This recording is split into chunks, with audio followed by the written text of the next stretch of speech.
Bom dia a todos para mais uma conversa com o presidente. Bom dia, presidente. Aqui nas rádios, no YouTube, na televisão, Canal Gov agora. Hoje está inaugurando o Canal Gov da EBC, que é o canal que vai mostrar tudo que o governo faz para você e pelo país. E estamos aqui nesse primeiro programa, e esse foi um final de semana especial, né? Um final de semana que você voltou um pouquinho para casa, né? Que é sempre uma coisa importante, você já tinha falado num outro programa, São Bernardo é a sua casa, né? E como é que foi lá o final de semana? Teve também a posse do Sindicato de Metalúrgicos, que de certa maneira também está em casa para o senhor. Como é que foi, de certa maneira, um pouco relaxado esse final de semana? Olha, o show, toda vez que eu volto para São Bernardo, é realmente como se eu estivesse voltando para casa, não para minha casa, para casa de milhares de companheiros que têm uma história de vida construída comigo. Era a posse do Sindicato dos Metalúrgicos.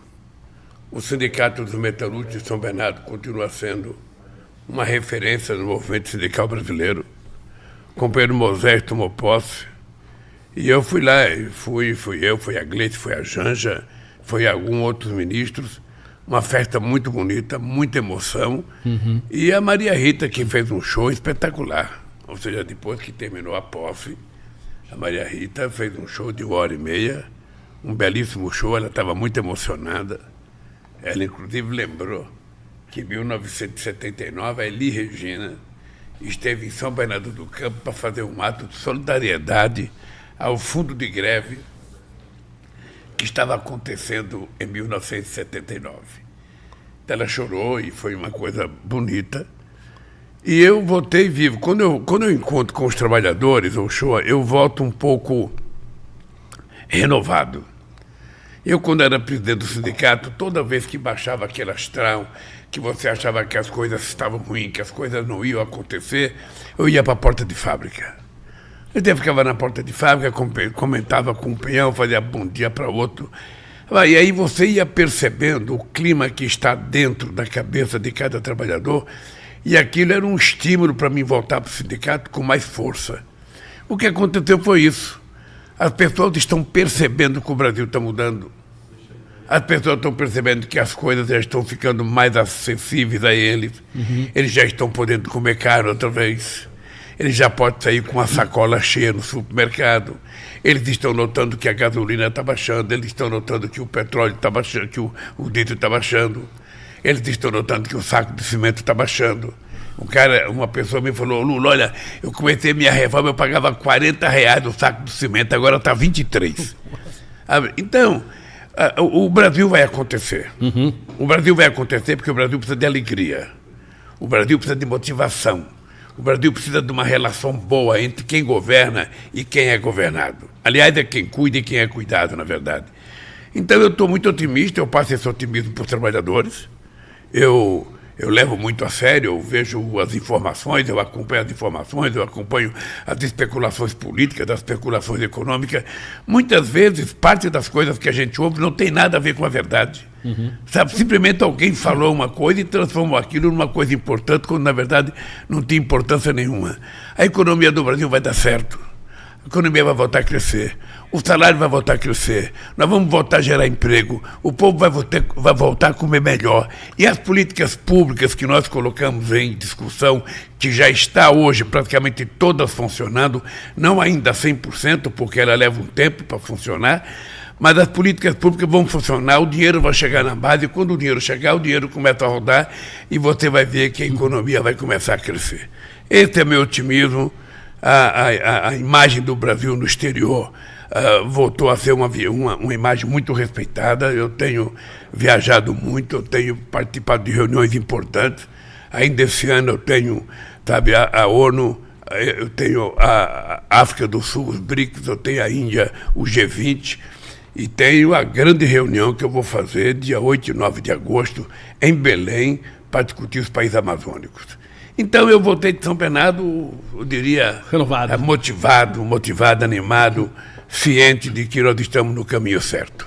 Quando o trabalhador está feliz, significa que as coisas vão indo bem. E nesse aspecto, o Desenrola também está dando uma repercussão na rua muito grande, né? Porque muita gente já resolveu o seu problema, muita gente está muito perto de resolver, e isso está criando também um clima você falou, do dinheiro no bolso e voltar a consumir, né? Olha, você está lembrado que isso foi uma peça de campanha. Durante a campanha a gente disse que ia fazer esse programa para abater a dívida de quase 72% da população brasileira que estava endividada. Pessoas que estão endividadas com a conta de luz, com a conta d'água. Pessoas que se endividaram porque usaram o cartão de crédito para comprar comida em momentos difíceis. Você sabe que quem tem cartão de crédito às vezes esquece de que tem que pagar, né? Então, na hora de comprar, você não vê dinheiro, você põe o cartão. Mas, pedacinho de plástico, né? Um tempo depois, chega o valor da tua conta para você pagar. Então, as pessoas que estavam endividadas, nós resolvemos tomar a decisão de ajudar. Ou seja, nós estamos atendendo primeiro aquelas pessoas que devem até R$100, que quase todos vão ser zerados, vão ficar todos livres. Depois nós começamos com a turma que ganha até R$20 mil, sabe, que tem dívida em banco, os bancos estão chamando, e me parece que é um sucesso extraordinário. Tem gente reduzindo em 90% a sua dívida. E agora, em setembro, vai entrar o grosso. Vai entrar o grosso, que são pessoas até R$5 mil, R$2 mil, R$1.500, R$3 mil, pessoas que estão devendo no varejo. Aí... Com as lojas, tem que resolver com as lojas. Pessoas que compraram e que estão devendo, que não conseguem pagar e que estão no Serasa, essa também ainda vamos tentar ajudar. Então esse é o grosso que vai começar agora e será o grande teste do programa. Mas até agora, o sucesso do Desenrola é muito maior do que a expectativa. O sucesso dele, a procura e a competência de funcionamento, ou seja, as coisas funcionaram bem. Os bancos trabalharam bem, as pessoas que têm dívida trabalharam bem, sabe, o governo articulou corretamente. Então, eu só posso dar os parabéns aos companheiros que, sabe, arquitetaram o Desenrola, porque ele vai ser um sucesso e eu espero que a partir de setembro ele resolva totalmente o problema do pessoal que está com dívida pequena no Brasil. Por falar em problema, presidente, a gente soube que o senhor esteve no hospital lá em São Paulo para tratar desse quadril, desse problema na perna que te incomoda. Explica para a gente o que está acontecendo exatamente. Quer dizer, você está empurrando isso, né? Que é um incômodo, precisa operar, não precisa operar. O que está acontecendo? Eu estou como jogador de bola que não quer dizer para o técnico que está sentindo uma dor para não ir para o banco. Ele quer continuar jogando e ele finge que não está doendo. Eu tenho um problema na cabeça do fêmur. Faz tempo que eu tenho isso. Uma vez o médico me disse o seguinte: olha, o presidente, a cabeça do fêmur, essa dor no quadril, só quem vai decidir operar é o senhor, porque é o senhor que sabe o limite da sua dor. Uhum. Vai chegar um dia que você vai dizer, vai ter que operar. A nossa senadora Leila, sabe, aqui de Brasília, ela operou o quadril. Então ela vive me mostrando a radiografia dela para mostrar. Presidente, é uma coisa simples, eu fui para o céu depois que eu operei, porque a gente pensa que não vai ficar bom, com 3 meses eu já estava fazendo de tudo.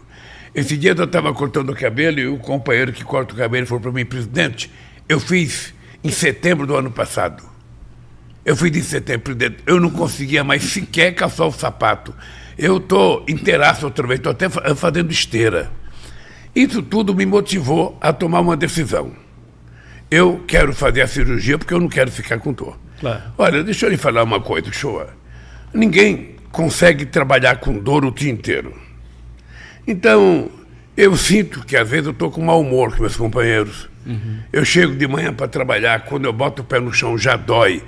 E eu tenho que falar bom dia sorrindo, às vezes eu não consigo falar. Às vezes fica visível no meu rosto que eu estou irritado, que eu estou nervoso. E aí você vai ficando uma pessoa incômoda, você vai ficando uma pessoa chata, você vai ficando uma pessoa que ninguém quer falar bom dia para você mais, com medo de tomar um esporro. Então, eu estou chegando à conclusão que eu tenho que operar. Eu sábado fui fazer um procedimento, domingo eu fui fazer um procedimento, que era um teste para saber se aquele procedimento me garantia que eu pudesse ficar 12 horas sem dor. O procedimento deu certo. Eu fui na festa do sindicato, participei lá, não tive dor. Mas na segunda-feira de manhã, já tinha acabado as 12 horas que o médico me deu, voltou a doer. e parece que voltou a doer um pouco mais. Tá? Eu vou fazer um novo procedimento. Eu quero fazer um novo procedimento e estou me preparando para outubro. Estou me preparando fisicamente, vou fazer um regime mais duro, estou fazendo mais física, porque eu lamento muito não poder andar esteira. Eu adorava fazer esteira, e eu lamento não estou podendo fazer, então eu fico só fazendo, sabe, peso, fico fazendo braço, perna, peitoral, mas eu queria fazer parte aeróbica mesmo de andar, queria né? correr. Bem, então o que eu tenho de decisão? Eu tenho muitas coisas importantes para fazer. E muita viagem, né? Eu não quero parar. Veja, eu agora, dia 9 e 8, eu tenho o grande encontro dos países amazônicos em Belém. Esse encontro ele é importante porque ele vai balizar a discussão da COP 28, que será realizada no final do ano nos Emirados Árabes. A partir daí, Brasil, os países da América do Sul que fazem parte da Amazônia, mais os 2 Congos que nós convidamos para vir na reunião, mais a Indonésia, são os países que têm muita reserva de floresta. Então o que nós queremos é dizer ao mundo o que nós queremos fazer com a nossa floresta e dizer o que o mundo tem que fazer para ajudar. Porque prometeram 100 bilhões de dólares em 2009, até hoje não saiu esses 100 bilhões de dólares. Então vai ter possivelmente a reunião mais importante. Nós temos uma coisa aqui chamada Tratado Amazônico, chamado OTCA. Ou seja, há 45 anos não se reúnem os presidentes dos países. Então é a primeira reunião que eu vou fazer com os países amazônicos para tomar uma decisão única, para a gente tentar discutir seriamente. Ontem eu recebi aqui um vice-presidente da NASA, um diretor da NASA, que quer discutir conosco, sabe, um acordo, sabe, um compromisso para que ajudar a gente a fiscalizar de satélite, porque nós temos isso com os chineses. E eu falei, qualquer ajuda será bem-vinda aqui. O que nós queremos é evitar que haja queimada na Amazônia e desmatamento. Depois desse debate no Amazonas, eu tenho os BRICS na África do Sul. É um BRICS importante e a gente ainda não sabe se o Putin vai ou não vai, porque tem uma condenação no Tribunal Internacional, que a África do Sul é signatária, e se o Putin for lá, pode ser que a justiça mande prender o Putin. O que vai acontecer? Sim. Então não sei se ele vai, é uma reunião muito importante, eu tenho que estar presente. Depois eu tenho que estar presente numa outra reunião importante, que é o G20 na Índia, e o Brasil recebe a presidência do G20 para 2024. Então é extremamente importante essas reuniões, eu não quero faltar em nenhuma delas. Dia 17 de novembro, dia 19 de novembro, eu tenho que ir aos Estados Unidos na ONU, vou fazer o meu pronunciamento de abertura, e depois o companheiro Biden propôs um acordo entre eu e ele para fazer o lançamento de um programa de geração de empregos, lá na ONU também. Eu quero fazer, vamos preparar um documento para fazer com o Biden. Então, o seguinte, o que me sobra de tempo... É outubro. O que me sobra de tempo é outubro, sabe? Então eu tenho que tentar calcular bem para que no meio de outubro, se for isso que eu vou fazer, eu fazer a cirurgia, uma cirurgia razoavelmente rápida, sabe? 2h30, parece que você está pronto. O médico me disse sexta-feira que, dependendo, sabe, do meu estado físico, com 3 horas depois eu já posso estar dando os passinhos com o andador, sabe? E depois vai depender da minha disciplina de recuperação. Então eu vou fazer. Enquanto eu estiver me recuperando, o Alckmin fica no comando, sabe, com total tranquilidade, que eu tenho total confiança no Alckmin, ele é um parceiro extraordinário. E o Brasil vai em frente, porque a engrenagem já está funcionando. Sabe? Ou seja, quando você faz um motor muito grande, você testa ele com um motor pequeno. Na Vilares, quando a gente fazia navio de 12 metros de altura, motor de navio de 12 metros de altura, a gente fazia na Vilares, quando você ia testar eles, era um motorzinho pequeno que acionava o motorzão grande. Ou seja, então, as coisas começaram a funcionar, as políticas começaram a funcionar, as coisas começaram a engrenar.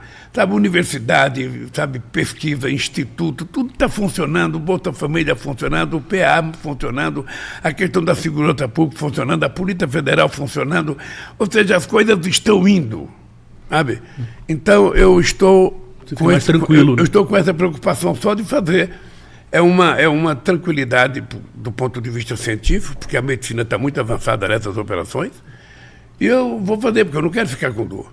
Não é mole, não é mole você levantar com dor todo dia, de sábado e domingo, de segunda.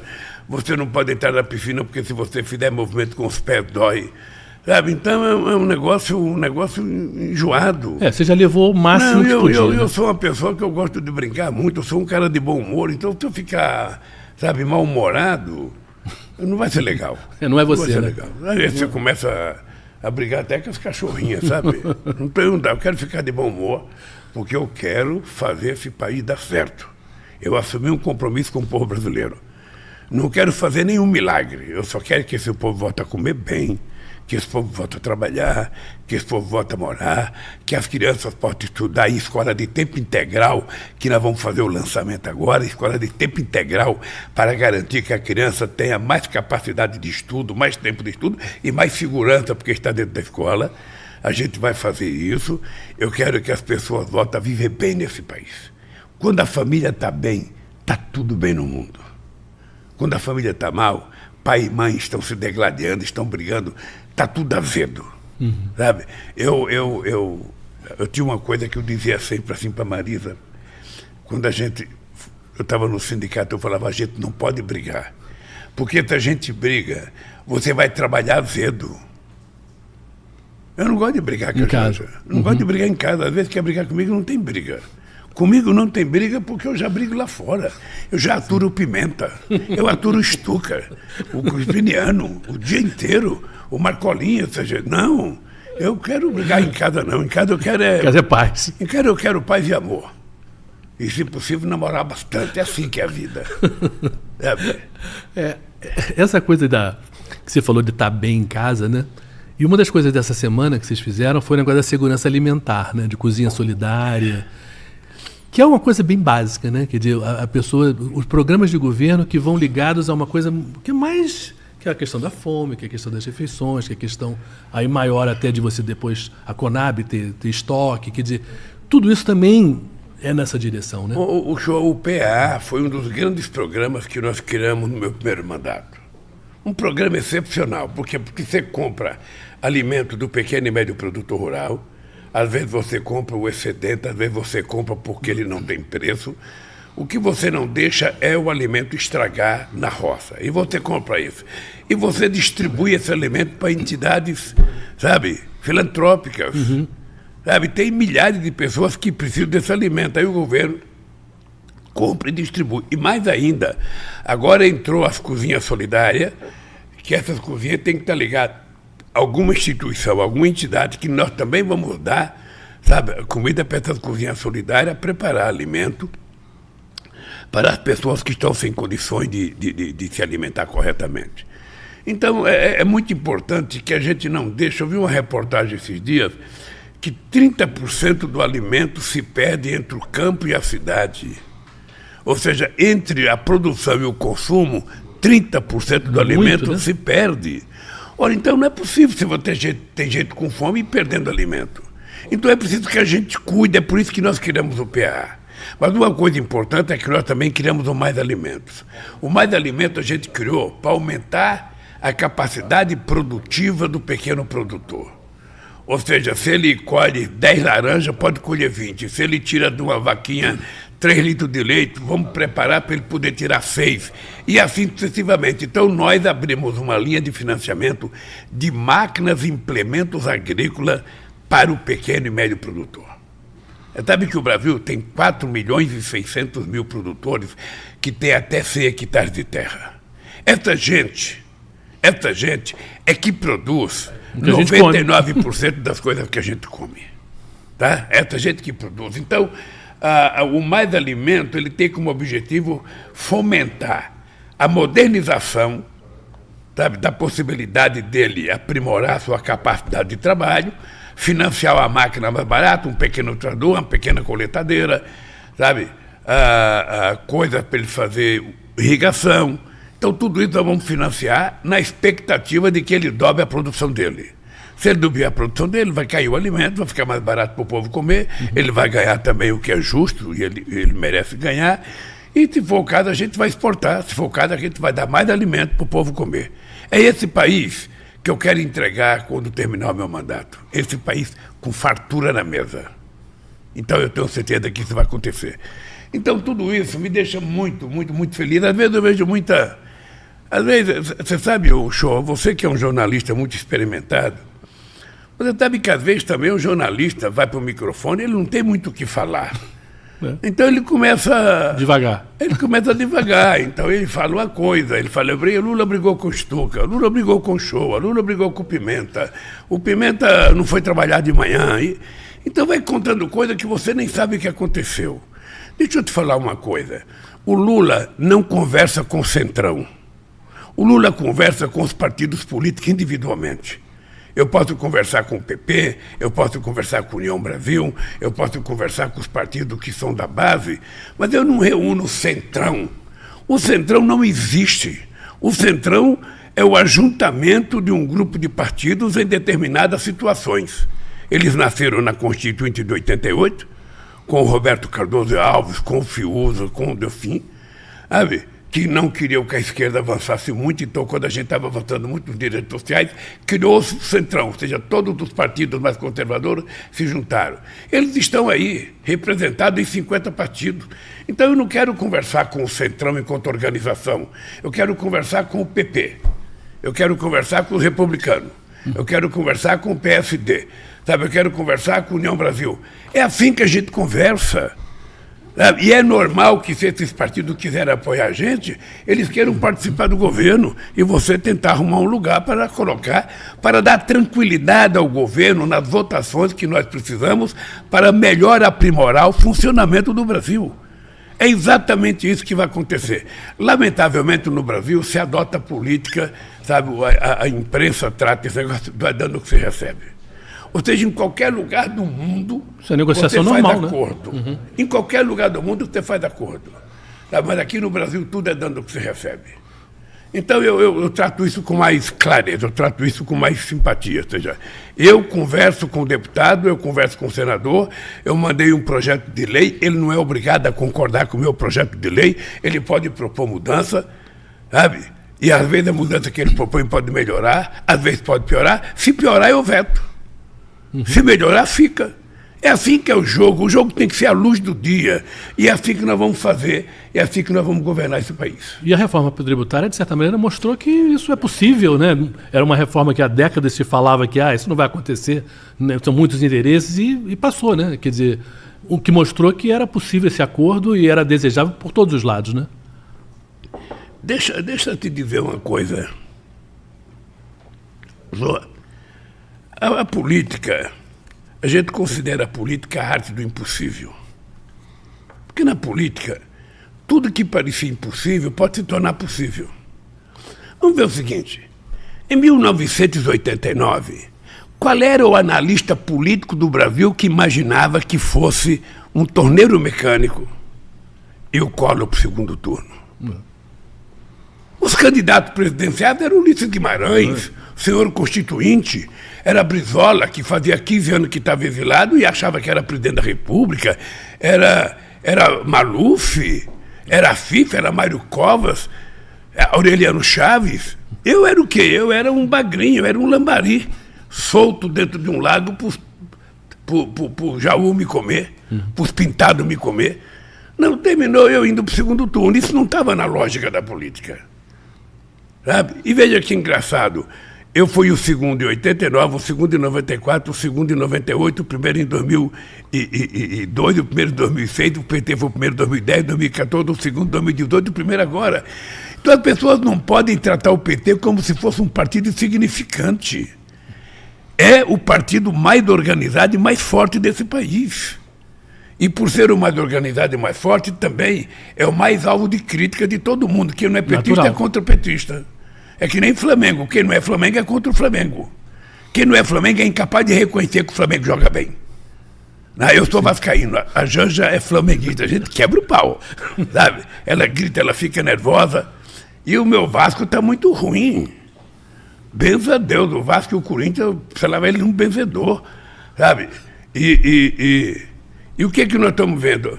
A política tributária parecia uma coisa impossível, sabe? E o Haddad foi costurando, o Crispiniano, o companheiro Guimarães, o companheiro Jacques Wagner, o companheiro Padilha, foram conversando ali, conversando ali, tem uma coisa a mais aqui, uma coisa a menos ali, você vai tirando, daqui a pouco tem um formato de uma política tributária aprovada que tem como objetivo baratear a quantidade de imposto, diminuir, sabe, tipificar com coisas menos burocráticas, e fazer com que a gente, cobrando menos, arrecade mais, porque todo mundo vai ser obrigado a pagar. Então, se isso der certo, é um bem para o Brasil, não é um bem para o Lula, que já está com 77 anos, é um bem para quem nasceu agora. É um bem para o meu bisneto, para a minha bisneta, sabe? É isso que está acontecendo no Congresso Nacional. Eu tenho conversado com o Pacheco, eu tenho conversado com o Lira, eu tenho conversado com os líderes.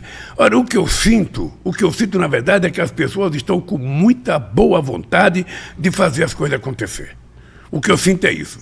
Sabe? E é direito das pessoas querendo fazer acontecer e falar o seguinte: olha, eu estou a fim de participar do governo. Para participar do governo, você pode ter um ministério. Agora, não é o partido que quer vir para o governo que escolhe o ministério. Quem escolhe o ministério é o presidente da República. Quem indica o ministério é o presidente da República. Quem oferece o ministério é o presidente da República. E eu acho plenamente possível. Nós vamos discutir isso nesses próximos dias. Não estou preocupado, ainda não fiz nenhuma conversa com ninguém. Eu vejo todo dia boato. Lula conversou com não sei quem, Lula chamou não sei quem, Lula tudo. Não conversei com ninguém.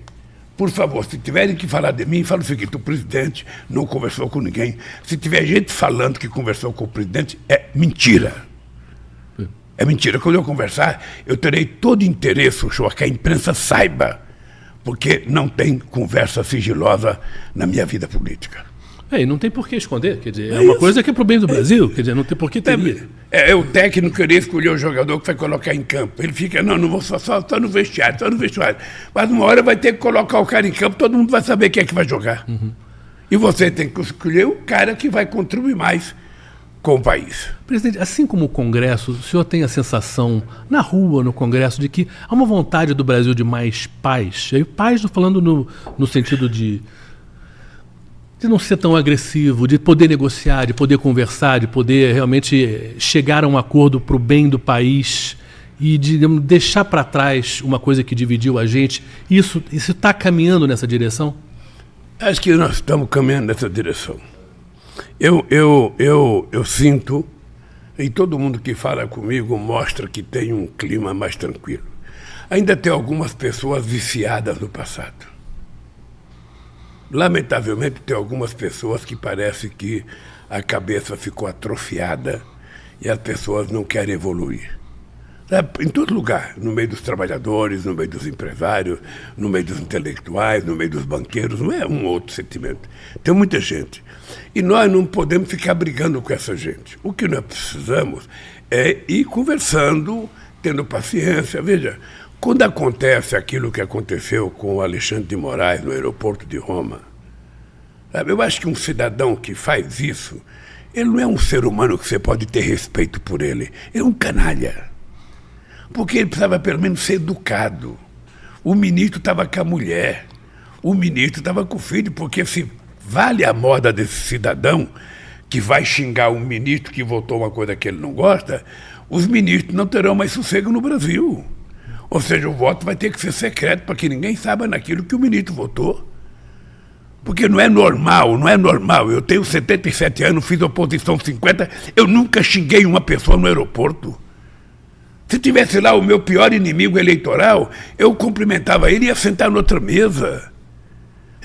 Qual é o direito do cidadão achar que ele pode xingar, que ele pode ofender, que ele pode bater numa criança, que ele pode dar um tapa no rosto de uma criança, que ele pode chamar alguém de ladrão sem nenhuma prova? Sabe? Toda vez, o senhor pode guardar na tua cabeça, pode guardar. Toda vez que você entrar num lugar que alguém te provocar, esse alguém é um 71. Pode ter certeza. Se for uma mulher, se ele for daqueles grosseiros que vai te xingar, ele é um 71. Pode saber que ele tem processo. Ele cometeu algum erro, algum crime, ele já foi processado, ou ele é estelionatário, qualquer coisa. Porque um homem sério e uma mulher séria, se estiver num restaurante, eles não irão ofender ninguém. Eles poderão não gostar, poderão não cumprimentar, poderão nem olhar para o teu lado, mas ofender não vão. Quando o cara ofende é porque é um 71 mesmo. Pode ir atrás. Pode ir atrás. Eu lembro do cara que ofendeu o Padilha. Eu falei, Padilha, vai atrás para ver. Foi atrás, do cara tinha 17 processos. Sim. Esses são os honestos. Sabe? Então, essas coisas a gente não pode brincar. Se a gente quiser tornar o Brasil um país civilizado, sabe, ninguém é obrigado a concordar com ninguém. Ninguém é obrigado a gostar de ninguém. Cada um é aquilo que quer. As pessoas não precisam ser o que a gente quer que elas sejam para a gente gostar, não. As pessoas são como elas são, você gosta ou não.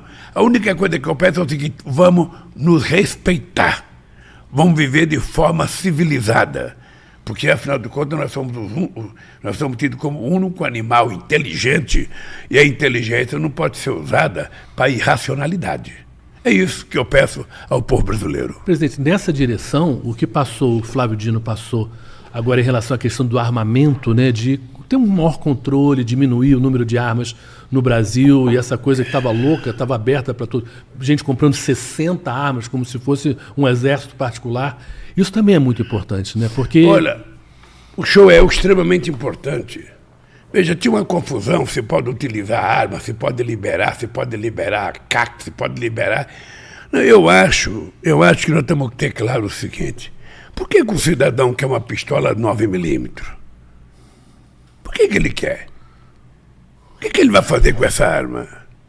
Vai fazer coleção? Vai brincar de tiro? Porque, no fundo, esse decreto de liberação de arma que o presidente anterior fez era para agradar o crime organizado. Porque quem consegue comprar é o crime organizado e gente que tem dinheiro. Pobre trabalhador não está conseguindo comprar comida, não está conseguindo comprar o material escolar do seu filho, não está conseguindo colocar um brinquedo que o moleque precisa no Natal.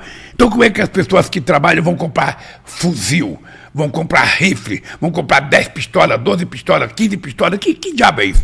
As pessoas querem comprar carne, as pessoas querem comprar óleo, querem comprar cebola, querem comprar, sabe, coisa para comer, as pessoas querem comprar coisa para escrever, querem comprar livro, as pessoas não querem violência.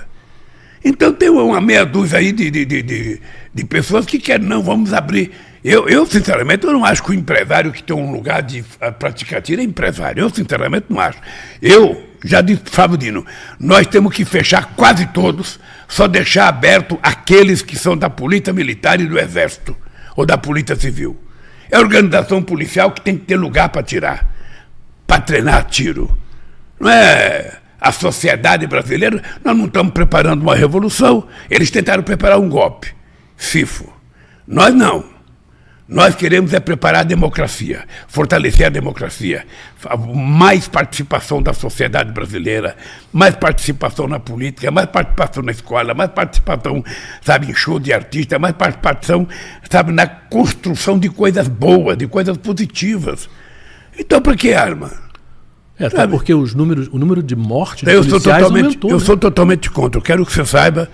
Sabe, eu quero que você saiba que o Brasil vai melhorar o dia que a gente entrar na era do livro, na era da cultura, que é o que nós estamos fazendo agora com a Lei Paulo Gustavo e com a Lei Aldir Blanc.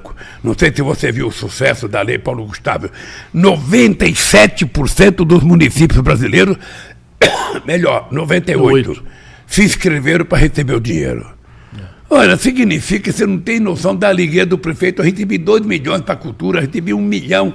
Sabe, coisa que não tinha. Eu tinha acabado com o Ministério da Cultura, porque eles queriam criar o Ministério das Armas, o Ministério da Violência, o Ministério da Fake News, o Ministério da Mentira. É isso que eles queriam criar.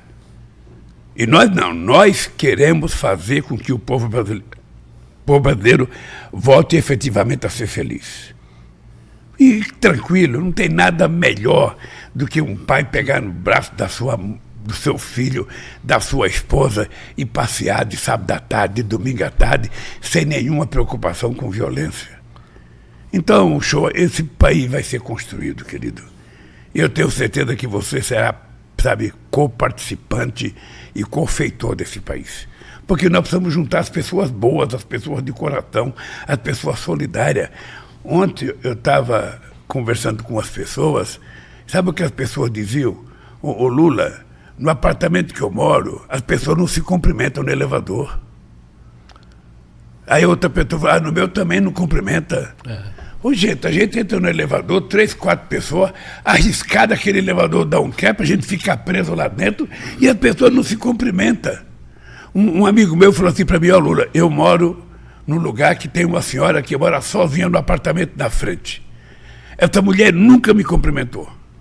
Ela não sabe que se tiver um problema, eu serei o primeiro médico dela, eu serei o primeiro enfermeiro dela, eu serei o primeiro motorista dela. Porque se eu estiver em casa, ela tiver um problema, eu vou cuidar dela. Mas ela não fala bom dia para mim.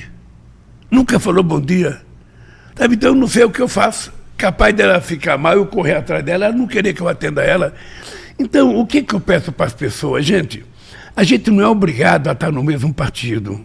A gente não é obrigado a estar na mesma igreja. A gente não é obrigado a torcer para o mesmo time. O que a gente é obrigado é ser humanista.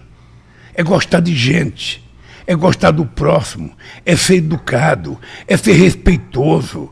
É bem isso que a gente pede. Sabe, estender a mão para a pessoa que está precisando de alguma coisa. Sabe, então, é esse mundo que nós precisamos construir. Eu sempre digo que o ser humano aprendeu a viver em comunidade. Né? Quando um ficava doente, todo mundo ia atrás, todo mundo ia visitar, todo mundo ia tentar ajudar. Hoje, nós estamos cada vez mais trancados dentro de casa, cada vez mais isolados, cada vez, sabe, não se convida mais parente para aniversário. Se o parente for pobre, então está fora da lista. Você não convida mais parente para aniversário, para casamento, para nada. As pessoas estão ficando isoladas, se trancando dentro de casa. E quando está dentro de casa, mesmo a família, cada um está com o celular na mão, conversando com o outro, não está conversando com quem está dentro de casa. Então a minha pergunta é o seguinte, que sociedade nós estamos criando? O que a gente pode esperar da humanidade nos próximos 20 ou 30 anos? Nós temos que começar a cuidar agora, sabe? E para mim a palavra mágica é o seguinte, é humanismo. Eu não nasci para ser algoritmo. Eu nasci para ser um homem de sentimento, uma pessoa de coração, uma pessoa que pensa, uma pessoa que sente, uma pessoa que age sempre em função das necessidades daqueles que eu posso ajudar. Senão a vida não tem sentido. E é isso que eu tento fazer nesse país, fazer a nossa vida ter sentido. Eu quero deitar a cabeça no travesseiro toda noite e falar o seguinte, hoje eu fiz o bem para um igual a mim. Hoje eu fiz um bem para uma senhora, hoje eu fiz um bem para um homem, hoje eu fiz um bem para uma criança, hoje eu fiz um bem para o Brasil, eu fiz uma coisa boa para o Brasil. Porque o papel do governante é esse. O papel do governante é cuidar das pessoas. Aliás, a palavra governar deveria ser abolida. É o seguinte, eu vou ser eleito para cuidar. Cuidar do quê? Cuidar do povo. Que povo? Porque tem um povo que não precisa que você cuide. Banqueiro não precisa que você cuide. Você precisa cuidar daquelas pessoas que trabalham, que pagam imposto de renda, aquelas pessoas que estão desempregadas, aquelas pessoas que estão sem casa. É essas pessoas que precisam da figura do Estado. E é para esses que nós voltamos a governar.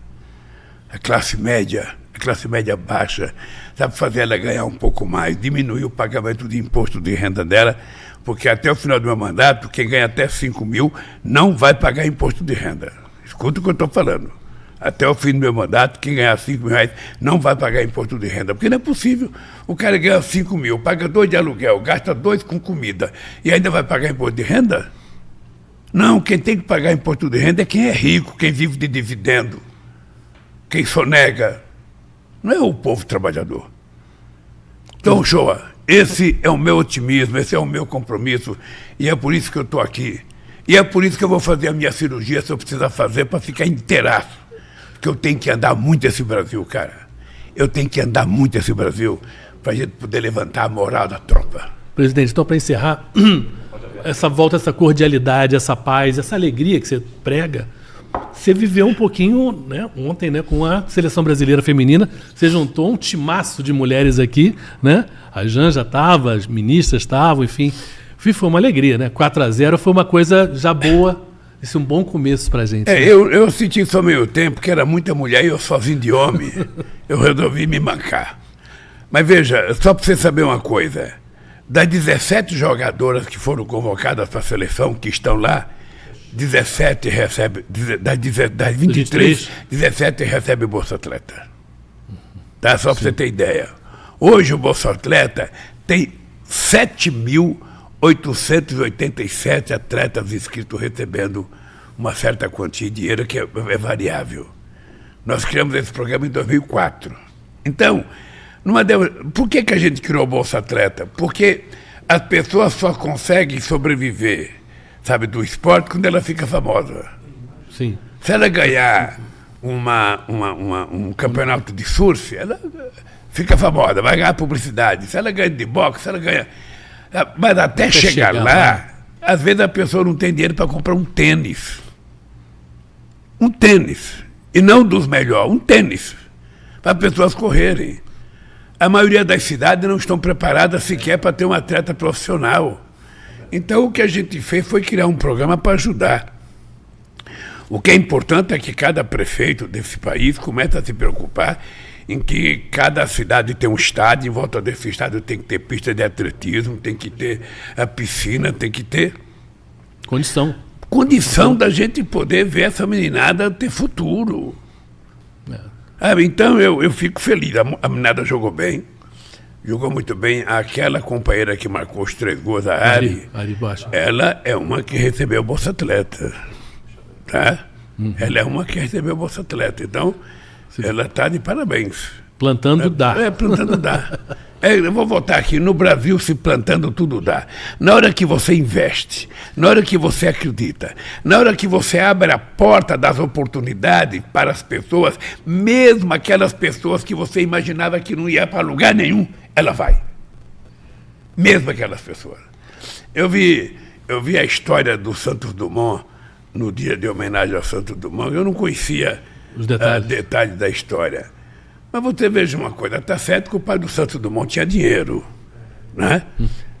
Mas o pai do Santos Dumont disse para ele: olha, meu filho, você não precisa ter um diploma universitário. Você vai para lá para aprender eletricidade, mecânica e motor. Vai lá, aprenda.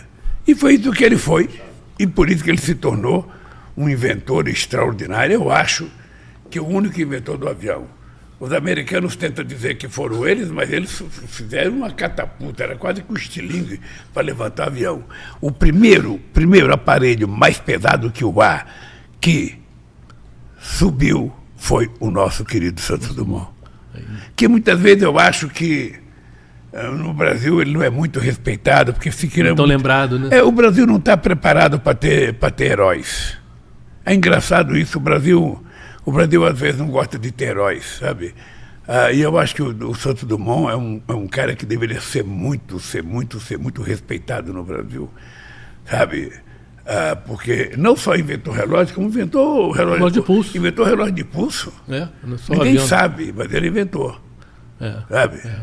Aí hoje eu estou com o relógio de pulso aqui, Chico, ó. Esse relógio aqui eu ganhei em 2005 do Chirac, no ano de aniversário, no ano de comemoração do Brasil. Sim. A França fez uma homenagem ao Brasil, os nossos fuzileiros navais foram desfilar no desfile da França. E aí, de repente, o Chirac me deu esse relógio. Você sabe que esse relógio ficou perdido 25 anos? É? Como assim? Você deixou ele... Não, eu não sabia onde estava. Sim. Quando agora eu fui mudar, que eu fui abrir gaveta, estava lá. Aí eu estou usando ele aqui para ver se ele está bom ainda. Ele tem um escudo brasileiro. Ó. É mesmo. Pô, especial, então. E tem meu nome aqui atrás. De Chirac para Lula. Pô, feito na França, que foi onde o Santos Dumont voou. Isso. Né, por 14 bis. Aqui é homenagem ao Santos Dumont. Pronto. Não. Mas é isso, show. Deixa eu lhe falar. A gente pode, nessas conversas que a gente está fazendo aqui, a gente pode fazer o povo ir compreendendo as coisas. Porque a gente tem que conversar com as pessoas. A gente tem que fazer as pessoas entenderem as coisas. Né? Quando a gente começa a discutir essa questão climática, por exemplo, no começo parece uma coisa absurda. Por que estão discutindo o negócio de clima, que a Terra vai acabar, que vai encher tudo d'água? É verdade, as coisas estão mudando. Um calor horroroso. Então, o que eu acho? O que eu estou convencido? Eu já falei com o ministro Camilo.